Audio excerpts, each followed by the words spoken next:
Madame, Monsieur, bonsoir. Merci de nous rejoindre à la une de l'actualité.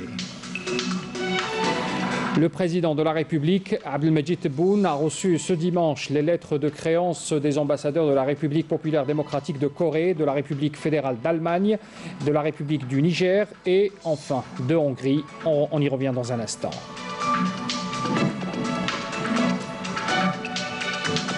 La cérémonie de lancement de cette rentrée culturelle a rassemblé bon nombre d'artistes en présence de la ministre de la Culture. Les artistes sont venus de tous les horizons, une véritable mosaïque qui a permis aux artistes d'échanger entre eux, mais aussi de visiter les expositions de peinture et de décors et de costumes de théâtre proposées à l'occasion.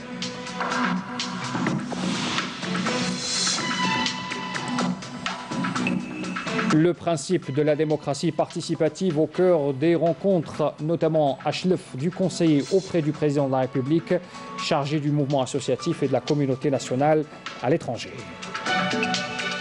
Le chargé de mission à la présidence de la République pour le suivi des zones d'ombre, Brahim Rad, s'est rendu dans la wilaya d'Al-Bayad pour aller à la rencontre des habitants des régions reculées de cette wilaya.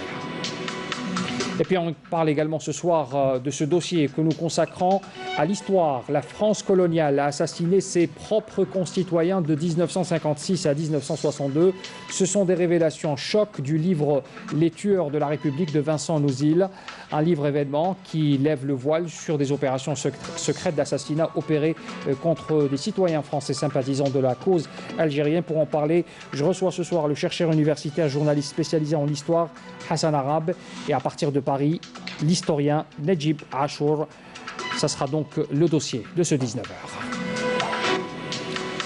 Bienvenue à tous. Le président de la République, Abdelmajid Tebboune, a reçu donc dimanche à Alger les lettres de créance de plusieurs ambassadeurs en Algérie lors d'une cérémonie organisée au siège de la présidence de la République. Le président a reçu d'abord les lettres de créance de l'ambassadeur de la République populaire démocratique de Corée, Chang Sing-song.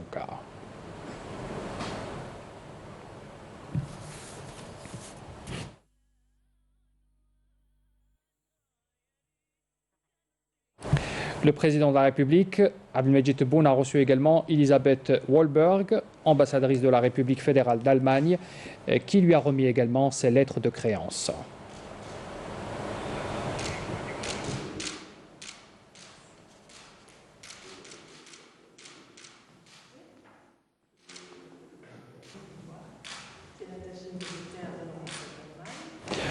On écoute sa déclaration.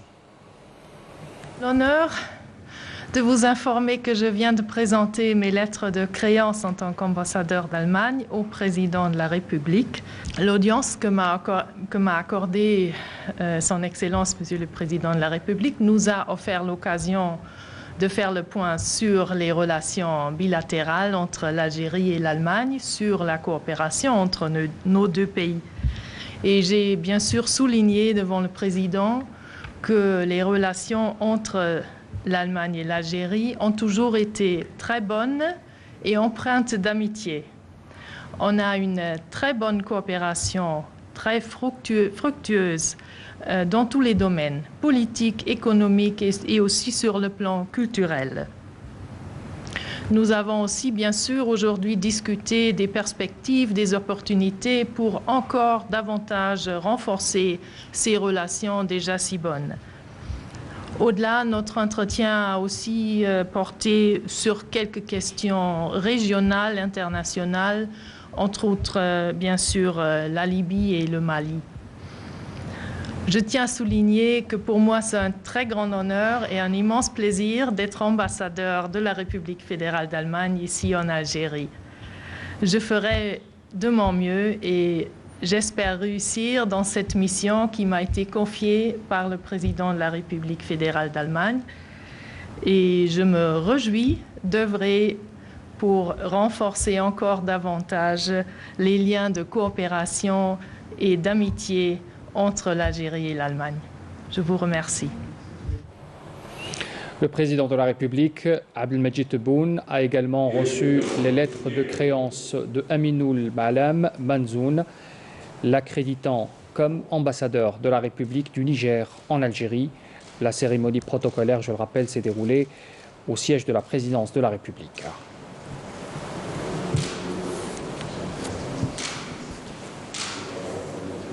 On écoute la déclaration du nouvel ambassadeur du Niger. Le président Abdelmajid Tebboune vient de me faire l'honneur et le plaisir de me recevoir en audience à l'occasion de présentation de mes lettres de créance, à travers lesquelles son Excellence M. Issoufou Mahamadou m'a accrédité auprès de la République algérienne démocratique et populaire en tant qu'ambassadeur extraordinaire et plénipotentiaire.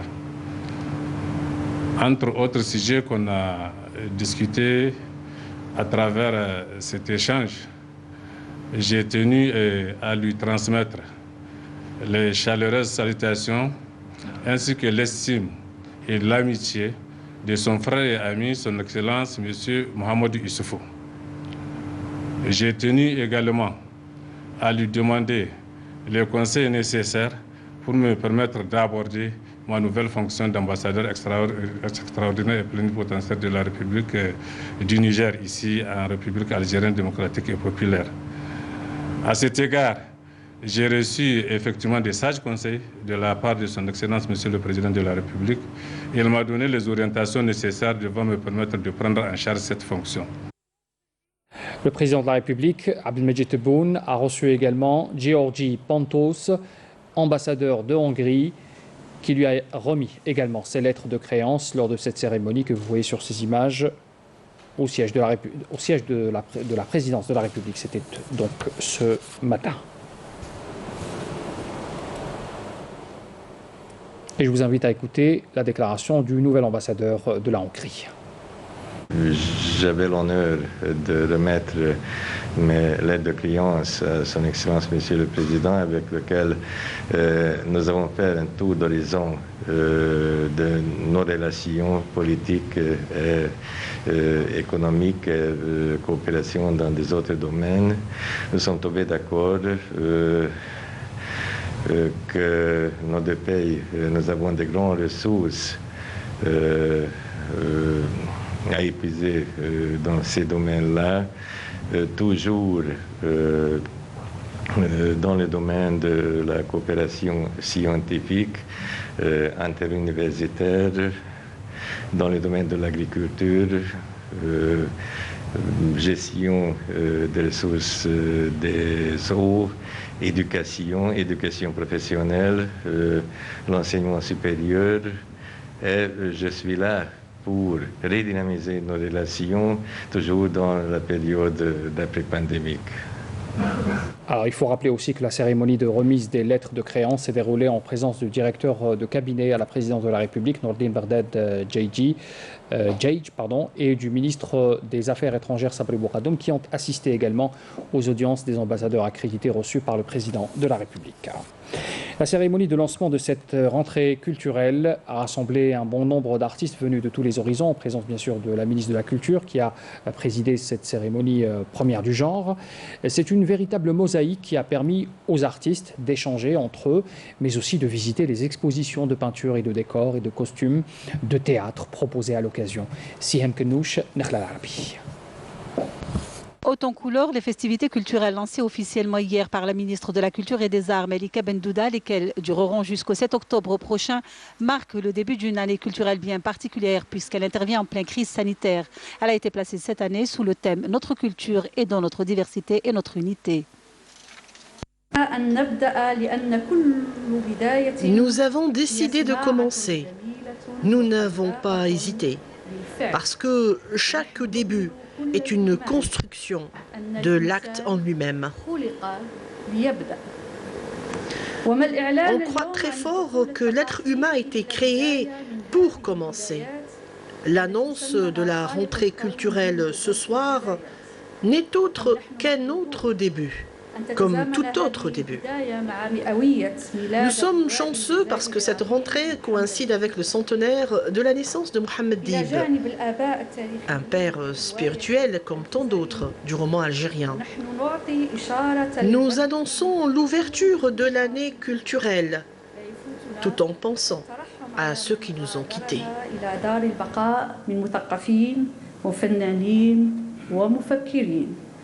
Des expositions sont par ailleurs organisées en marge de ces festivités qui ont vu la participation d'un grand nombre d'artistes, entre plasticiens et dramaturges, venus des 4 coins du pays. C'est la première fois dans la culture algérienne, l'ouverture officielle de la saison culturelle 2020-2021. Pour nous, cette mosaïque, ce décor-là, c'est un lieu de rencontre, c'est un lieu de changer les idées par tous les amateurs de théâtre. C'est un lieu de rencontre des metteurs en scène, des artistes et tout ça. Dans cette exposition, donc, qui sous le thème de Souffle d'art, donc on a regroupé plusieurs artistes de toute la région d'Algérie. Donc 41 artistes sont présents avec nous, avec 121 œuvres qui sont exposées. Était entre autres présent à la cérémonie officielle le ministre conseiller à la communication, porte-parole de la présidence de la République, Belhaïd Mohamedou Saïd, le conseiller du président de la République, Abdelhafid Allahoum, ainsi que des membres du gouvernement. Le principe de la démocratie participative au cœur des rencontres à Chlef du Conseil auprès du président de la République chargé du mouvement associatif et de la communauté nationale à l'étranger, Nazir Bramdan. Ce dernier a mis en avant le rôle de la société civile dans la gestion des affaires courantes, un rôle consacré par le texte portant révision constitutionnelle. Amal Bouakra. Lors de cette rencontre de concertation avec les acteurs de la société civile de Chlef, le conseiller auprès du président de la République chargé du mouvement associatif et de la communauté nationale à l'étranger a souligné l'impératif d'assurer l'encadrement et la structuration du mouvement associatif. Il a annoncé la création de l'Observatoire national de la société civile. Lors de la dernière rencontre gouvernement Wali, le président de la République Abdelmadjid Tebboune a abordé l'importance du rôle de la société civile à travers l'institution d'une véritable démocratie participative entre les acteurs de la société civile et les institutions de l'État. L'accent a été mis sur la nécessité d'un accompagnement et un travail participatif effectif. Beaucoup de pays ont récolté les fruits de cette démocratie participative qu'ils ont appliquée réellement sur le terrain. C'est pour cela que le rôle de la société civile figure dans le préambule du projet de la Constitution. Son rôle est mis en avant en tant que partenaire des institutions de l'État dans la gestion des affaires courantes. Les intervenants ont souligné l'importance de mettre en place des mécanismes de nature à promouvoir et activer le rôle de la société civile et lui permettre d'être plus efficace sur le terrain. Il est impératif de rétablir la confiance entre la société civile et l'administration locale et les institutions de l'État. Et activer le rôle des associations pour nous permettre de transmettre les doléances des citoyens au pouvoir public.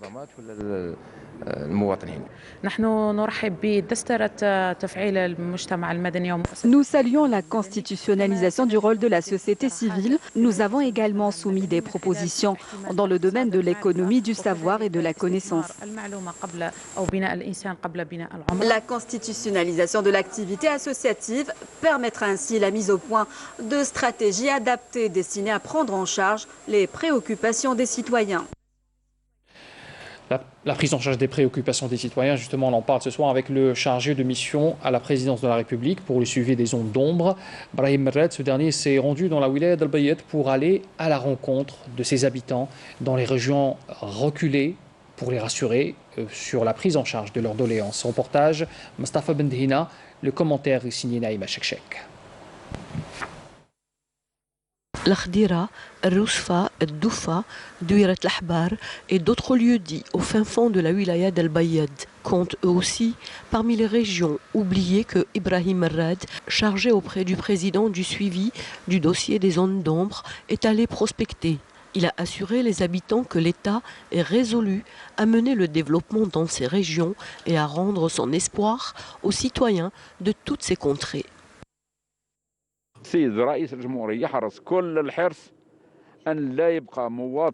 Le président de la République insiste beaucoup et veille à cela, afin que dans ces régions reculées, aucun citoyen ne puisse plus vivre la privation et l'isolement.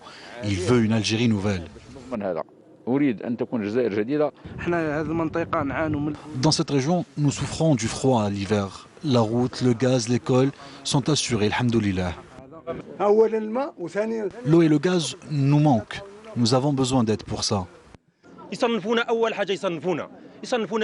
Nous, gens des hauts plateaux, avons sur l'état des droits spécifiques aux régions du Sud.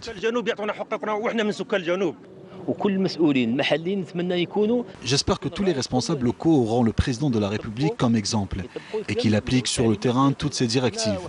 Et nous, en tant que société civile, nous sommes là, debout pour le drapeau de l'Algérie.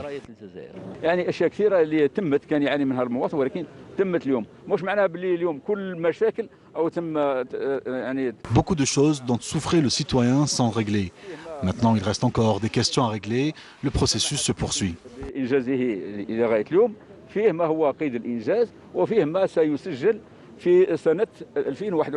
La santé, l'école, les routes, l'eau et l'électricité, des préoccupations soumises avec insistance par les habitants de cette région d'Al Bayad où le développement déjà engagé reste insuffisant.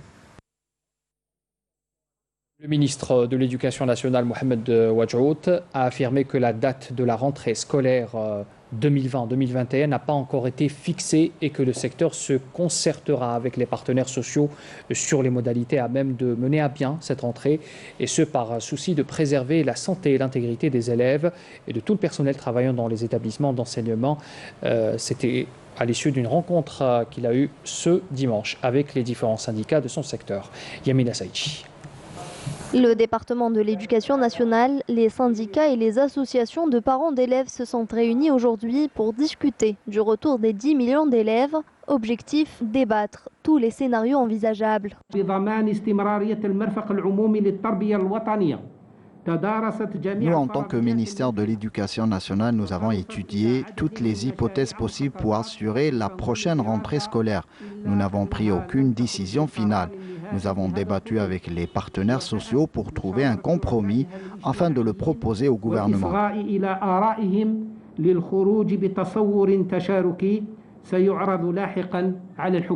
Le ministère de l'Éducation a élaboré des plans exceptionnels pour l'organisation de la rentrée des classes selon les spécificités de chaque palier et de chaque établissement.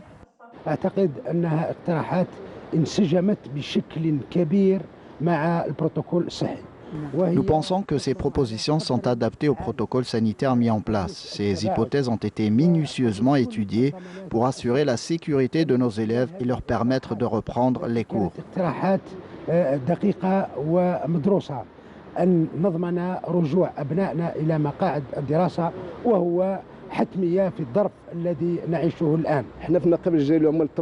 Nous préférons que les cours soient en alternance, un jour sur deux, voire une semaine sur deux, mais il faut impérativement reprendre les cours.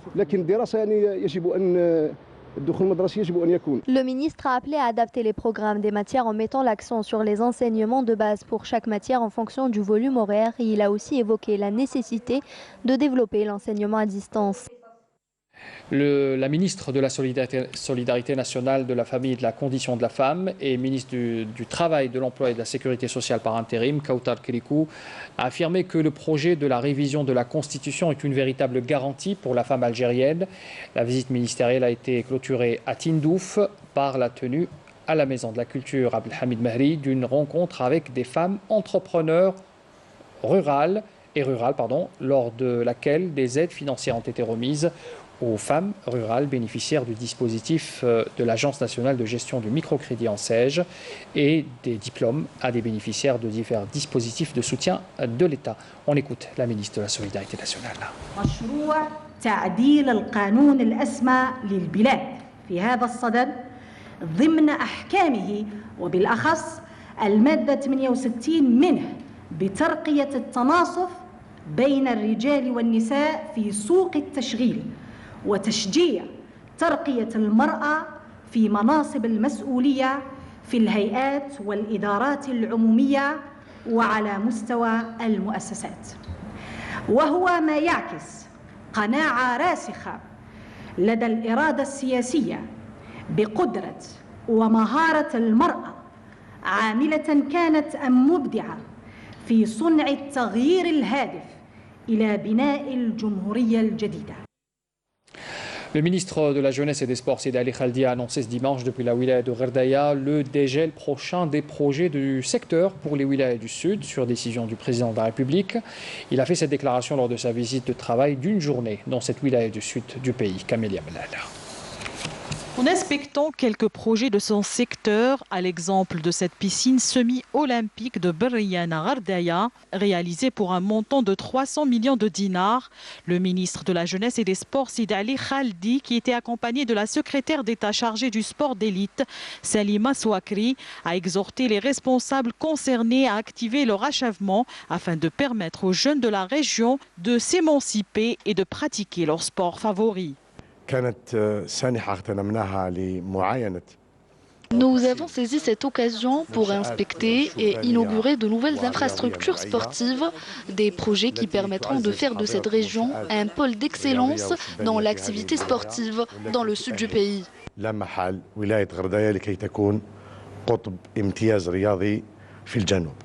Lors d'une rencontre tenue au siège de la Wilaya avec les cadres du secteur et les représentants du mouvement associatif, Sid Ali Khaldi a mis en avant l'importance qu'accorde le secteur à cette région à la faveur de son renforcement en diverses installations juvéniles et sportives. Cette rencontre rentre dans le cadre du projet de la révision constitutionnelle lancé par le président de la République. Un projet prometteur qui permettra d'aller vers une nouvelle Algérie, mais aussi d'encourager et de valoriser les jeunes.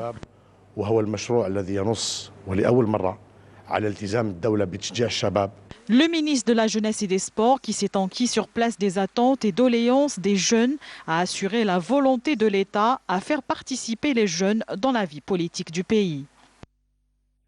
Le dossier de ce 19h est consacré ce soir à l'histoire. Avec cette révélation choc, la France coloniale a assassiné ses propres concitoyens de 1956 à 1962. Ce sont des révélations du livre « Les tueurs de la République » de Vincent Nouzil, un livre événement qui lève le voile sur des opérations secrètes d'assassinat opérées contre des citoyens français sympathisants de la cause algérienne. Mounana Ouelhamoudi. Les tueurs de la République, c'est l'ouvrage choc de toute l'histoire de la France coloniale. Un livre inédit où l'auteur évoque clairement un parricide perpétré par l'armée française pour étouffer la révolution algérienne. Journaliste d'investigation et auteur de livres d'enquête français, l'auteur Vincent Nouzil affirme preuve à l'appui que l'armée française recourait bel et bien à l'assassinat de ses propres ressortissants, partisans de la cause algérienne. Ce tabou, grand secret de la République, est aujourd'hui dévoilé au grand jour. Selon ces nouvelles pièces, au cœur de l'été 1958, dans le plus grand secret d'un pouvoir gaulliste, Jacques Foccart a coordonné un programme d'opérations clandestins sur fond de conflits algériens. Ces représailles, organisées dans le plus grand secret par les tueurs de la République, ont été couronnées plus ou moins de succès. Menaces, attentats et sabotages, mais aussi assassinats, figurent parmi les moyens employés. Constantin Melnik, conseiller du Premier ministre chargé des affaires de renseignement de 1959 à 1962, chiffrait le nombre d'assassinats à 140 pour la seule année 1960. Vincent Nouzil récapitule par ailleurs l'ensemble des opérations réalisées depuis le 1er janvier 1956, tout en indiquant le but à atteindre, le lieu, les moyens utilisés et le résultat de chaque opération. Daté du 5 août 1958 et intitulé « Fiche concernant les objectifs homo », terme technique qui désigne les assassinats, le premier document dresse la liste de 9 personnes à éliminer. Au bas de cette pièce essentielle à l'écriture de l'histoire de la politique française d'assassinat ciblé, l'encre bleue de la plume Jacques Foccart, dont on reconnaît la signature, indique que cette liste a reçu l'accord de l'amiral Cabanier le 7 août. Ce dernier n'est autre que le chef d'état-major de la défense nationale attaché au général de Gaulle, à la présidence du Conseil. Parmi les missions annulées figure en particulier celle prévue en juillet 1956 d'assassiner Ahmed Ben Bella, le chef du FLN au Caire, avec une arme silencieuse dans la rue. Un ordre gouvernemental viendra interrompre l'opération au dernier moment. Si ces nouveaux éléments viennent documenter les graves infractions au droit international par l'État français en décidant d'éliminer physiquement des citoyens français en dehors de tout cadre légal, l'ouvrage revient sur un pan sombre de l'histoire de la France coloniale, une France qui refuse encore de reconnaître ce passé. Voilà donc pour parler de ce livre, je reçois sur ce plateau Hassan Arabe, chercheur universitaire. Vous êtes journaliste spécialisé en histoire. Merci d'avoir accepté notre invitation. Bonsoir Zoher. Merci. Alors, et nous avons avec nous à partir de Paris Nedjib Achour, vous êtes historien. Merci d'être avec nous également ce soir pour parler de ce livre qui fait polémique en ce moment. Merci, bonsoir à vous. Alors, première question pour vous, Hassan Arabe. C'est un livre, on vient de le voir, qui crée l'événement. Preuve à l'appui avec des documents officiels de l'époque qui viennent d'être révélés, la France a bel et bien assassiné ses propres concitoyens pour étouffer notamment ses sympathisants de la cause algérienne, de la cause du FLN. Effectivement, le début des assassinats commence, on peut le situer en 1955, parce qu'il y avait cet attentat qui a ciblé un ressortissant français au Maroc, qui était un important industriel. C'était en 1955, cet important industriel a été accusé, il s'agit de Jacques Maigre. Il a été accusé d'avoir des sympathies pour les militants de l'armée de libération marocaine à l'époque, parce que le Maroc en 1955 n'était pas indépendant. Mais ce qui gênait, pourquoi on l'a ciblé, c'est parce que la révolution algérienne commençait véritablement en 1955. C'est pourquoi il fallait l'éliminer. Et puis à partir de 1956, avec les pressions exercées sur le gouvernement Gué-Mollet, on va essayer de faire revivre une sombre organisation, à savoir la main rouge, qui sévissait bien avant, à partir de 1952, et qui recrutait dans le milieu, donc les petits bandits, etc. Et puis, pour cibler un certain nombre de personnes. Mais l'ordre a été donné déjà, à partir de 1956, de se débarrasser d'un certain nombre de Français établis en Algérie, notamment à Alger. Il s'agit d'un cas d'un correspondant de presse, mais aussi des militants du Parti communiste algérien, qui étaient à l'époque, qui commençaient à avoir de la sympathie pour l'armée de libération nationale, mais également pour l'action du Front de libération nationale. Il s'agit entre autres de Maurice Audin, qui sera donc exécuté dans des conditions sombres. Qui ont été révélées récemment. Exactement. Et puis pour l'exemple, pour frapper les esprits de ce qu'on appelait les pieds noirs à l'époque, c'est-à-dire les Français d'Algérie, il fallait donner l'exemple, exécuter à la guillotine Yveton en 1957. Cette période de 1957, il ne faut pas oublier que c'était la période de Gué-Mollet, donc des socialistes au pouvoir. Il va y avoir beaucoup d'assassinats ciblés. Pour en parler, Hassan Arabe, je donne la parole à M. Nedjib Achour. Vous êtes avec nous donc par téléphone à partir de Paris. On vient d'entendre bien sûr que des Français qui étaient sur le territoire algérien, il y avait des actions d'assassinat qui ont été donc commanditées, perpétrées sur le sol algérien, mais également en France, avec le réseau qui soutenait le FLN. Oui, tout à fait, exactement. En fait, ce qu'il faut savoir, c'est qu'à l'époque, l'armée française et les services du SDEC étaient au chevet d'un empire impérial qui était en train de vaciller. Et donc, ce qu'il fallait absolument, dans l'optique des politiciens français de l'époque, c'était de ne pas renouveler l'échec indo-chinois. Vous savez qu'en Indochine, les Français ont même eu recours à la CIA. Et donc, l'objectif principal durant la révolution algérienne, c'est de lutter contre le FLN. Puisque le FLN avait internationalisé la lutte, il fallait internationaliser la lutte contre le FLN. Ce qui fait que les services d'action français vont aussi agir et assassiner sur le sol français même. Alors, si vous permettez, je reviens vers vous, Hassan Arabe. Il y a un personnage clé dont le nom est cité donc dans ce livre, Jacques Foccart, qu'on appelait Monsieur Afrique.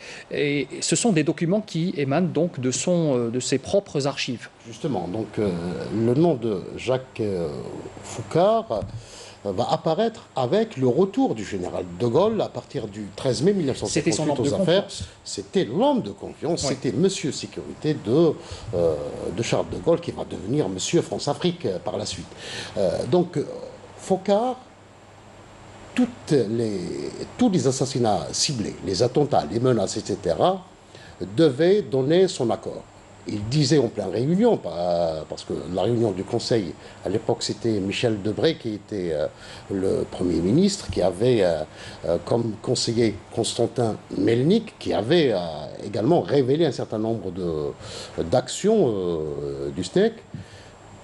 Toutes les opérations devaient avoir l'aval des plus hautes autorités de l'époque, c'était, c'est-à-dire le général. Mais en réalité, c'était lui, c'était Foccart qui donnait l'aval. Des ordres, exactement. Donc, à partir de 1958, il va y avoir ce qu'on appelle la professionnalisation en termes d'assassinat. C'était parce qu'on va recruter à partir du bataillon de choc.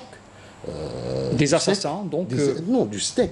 C'est-à-dire ouais. C'est des gens bien formés, etc., pour qu'ils ne laissent pas de traces. Parce que il faut beaucoup, pour créer des espions, il faut une formation bien précise, etc.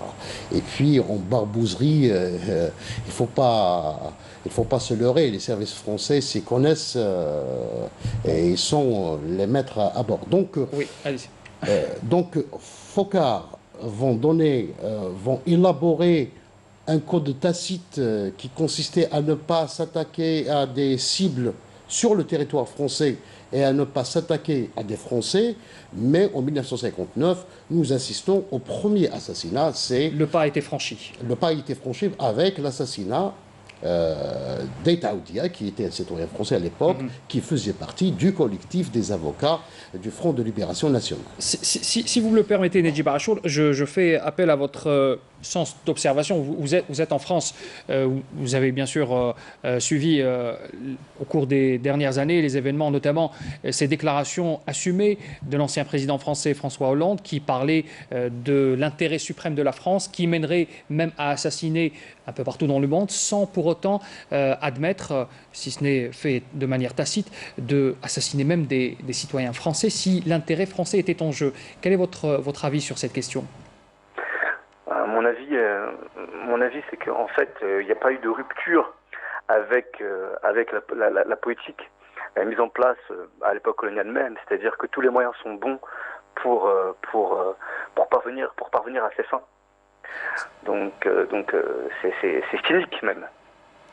Et si on parle de l'intérêt, donc l'intérêt de la France prime même sur la vie même d'un Français, d'un citoyen français ?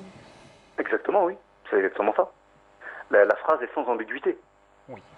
Hassan Arab, juste pour terminer sur cette question, le livre, donc, il va encore faire parler de lui, on imagine, dans les prochains jours. Ce qui était un peu la théorie, ce qui était des soupçons sont devenus aujourd'hui des faits vérifiés avec des documents à l'appui. Quel est votre avis sur ce qui va se passer sur l'écriture de l'histoire, notamment en ce qui concerne l'histoire entre la France et l'Algérie, sur ce point particulièrement ? Avant de donner mon avis par rapport à ce qui va, ce qui deviendra de l'histoire de l'Algérie et de la France, je tiens à signaler que toutes les informations qui ont été révélées aujourd'hui par Le Monde ont été déjà diffusées dans le cadre d'un documentaire réservé qui a été diffusé sur la chaîne Canal Algérie dans le cadre de l'émission Séné thématique avec notre confrère avec Amel Bache, oui. Le documentaire de Mustafa Itmounoub qui porte sur la main rouge. Donc ces données. Maintenant, on a des documents qui attestent, mais toutes ces informations étaient connues par tous les initiés. Très bien. Merci Hassan Arab. Je rappelle, vous êtes chercheur universitaire, journaliste spécialisé en histoire, et je remercie également notre invité à partir de Paris par téléphone, Nedjib Achour, historien. Je vous remercie également pour votre intervention dans ce journal. Alors, nous célébrons la journée internationale du tourisme également ce dimanche, dans un contexte assez particulier, vous le savez, avec la crise sanitaire. 90% des aéroports ont été fermés partout dans le monde, ce qui a causé bien sûr beaucoup de désagréments et des pertes surtout pour les compagnies aériennes. On fait le point avec Yannis Saïd Belkacem.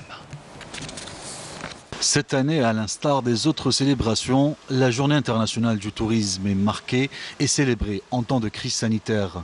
La Covid-19 a causé l'annulation et le report de nombreux événements partout dans le monde.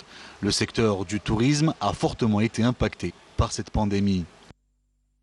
L'annulation des voyages et la baisse soudaine de la demande des clients ont entraîné une inertie sans précédent dans le secteur du tourisme international, ce qui a eu pour effet la fermeture de 90% des sites touristiques dans le monde. Conséquence, une perte financière de 320 milliards de dollars. Malgré la fermeture des frontières, il est aussi important d'apprécier les conséquences, mais aussi les opportunités que représente cette crise sanitaire à l'avenir du tourisme en Algérie, puisque cette année, les Algériens ont favorisé le tourisme domestique. Ils ont décidé de découvrir le potentiel touristique que recèle le pays, ce qui permettra à l'avenir de développer et de promouvoir le potentiel touristique algérien. Puis on célèbre également aujourd'hui la journée internationale de la navigation maritime. Nous emmenons ce soir à Oran pour parler de la mission importante des marins de l'entreprise nationale du transport maritime dans leur travail d'approvisionnement ininterrompu pendant la crise sanitaire. Saïd Fellak. Ils ont choisi un métier pas simple, sacrifiant même leur vie de famille. Eux, ce sont les navigateurs de l'entreprise nationale de transport maritime qui assurent l'approvisionnement du pays en produits de première nécessité durant la période de confinement, là où les autres moyens de transport avaient été suspendus. On est dans le 4e mois. Voilà 4 mois de suite que nous sommes éloignés de nos familles. Cette période a été compliquée pour nous en raison de la crise sanitaire. On ne quitte pas le navire car on peut être exposé au virus, notamment à l'étranger. Malgré tout, on a assuré notre tâche surtout pour ce qui est de préserver l'économie nationale.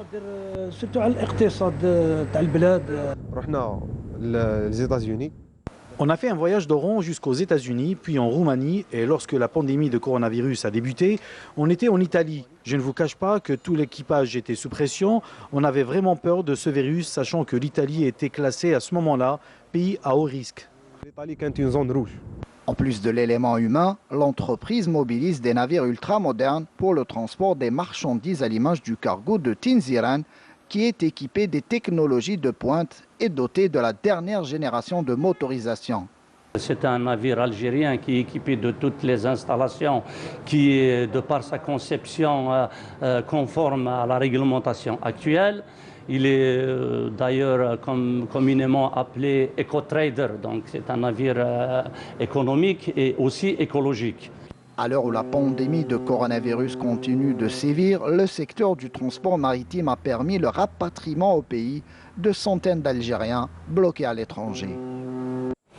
La Cour d'Alger a décidé ce dimanche de reporter au 11 octobre prochain le procès en appel de l'homme d'affaires Ali Haddad, condamné en première instance à une peine de 18 ans de prison ferme, assortie d'une amende de 8 millions de dinars. Le report a été décidé sur demande du collectif de défense qui a boycotté l'audience en exécution de la décision du barreau d'Alger portant boycott des audiences et du travail judiciaire pendant une semaine à compter de ce dimanche pour réclamer le règlement de leurs problèmes professionnels. 153 nouveaux cas confirmés de coronavirus, 104 guérisons et 3 décès. C'est le bilan de ces dernières 24 heures en Algérie. On écoute à ce propos le porte-parole du comité scientifique de suivi de l'évolution de la pandémie du coronavirus, le docteur Jamal Fourar. Aujourd'hui, le dimanche 27 septembre 2020, nous allons vous donner comme d'habitude un point complet de la situation épidémiologique de la Covid-19 en Algérie depuis le début de la pandémie à ce jour. Pour ce qui est des principaux indicateurs enregistrés au cours des 24 dernières heures, nous avons 153 nouveaux patients, 93 nouvelles hospitalisations, 104 patients guéris, 22 patients en soins intensifs et 3 décès. Avec la notification de 153 nouveaux cas, l'incidence au cours des 24 dernières heures est de moins de 1 cas pour 100 000 habitants, sachant que 23 wilayas n'ont pas déclaré de cas au cours des 24 dernières heures, 19 wilayas ont déclaré entre 1 et 9 cas, et seulement 6 wilayas ont notifié 10 cas et plus. Pour ce qui est des décès enregistrés au cours des 24 dernières heures, nous avons enregistré 3 nouveaux décès, rahimahumullah. Pour ce qui est des nouvelles hospitalisations au cours des 24 dernières heures, le nombre est de 93 patients. Pour ce qui est des patients guéris selon le protocole thérapeutique, à ce jour, leur nombre est de 35 860 patients guéris, dont 104 patients guéris au cours des 24 dernières heures. Pour ce qui est des soins intensifs, nous avons actuellement au niveau de nos hôpitaux 22 patients hospitalisés en soins intensifs. Et je voudrais dire donc à notre population, compte tenu de la situation actuelle qui est en nette amélioration, il faut rester très vigilant, respecter les règles de prévention, notamment l'hygiène des mains, la distanciation sociale et surtout le port de masque obligatoire en tout lieu et en toutes circonstances. Le rappel des titres avant de clore ce journal. Le président de la République, Abdelmadjid Tebboune, a reçu ce dimanche les lettres de créance des ambassadeurs de la République populaire démocratique de Corée, de la République fédérale d'Allemagne, de la République du Niger et de la Hongrie.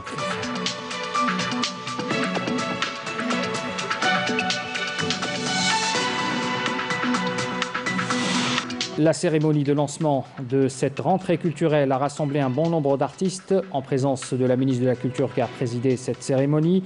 Alors des artistes venus de tous les horizons, une véritable mosaïque qui a permis aux artistes d'échanger entre eux, mais aussi de visiter les expositions de peinture et de décors et de costumes de théâtre proposées à l'occasion.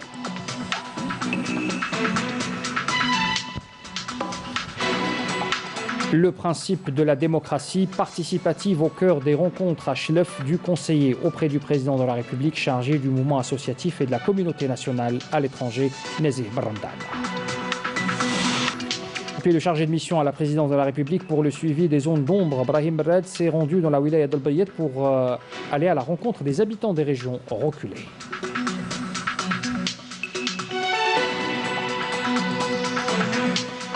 Nous avons consacré le dossier de ce soir à l'histoire avec la France coloniale qui a assassiné ses propres concitoyens de 1956 à 1962. Ce sont des révélations choc du livre des tueurs de la République de Vincent Nouzil, un livre événement qui lève le voile sur des opérations secrètes d'assassinat opérées contre les citoyens français sympathisants de la cause algérienne. C'est la fin de ce journal, merci de l'avoir suivi. Les adresses pour les replays et l'info en continu s'affichent au bas de votre écran. Très bonne soirée à tous, à demain.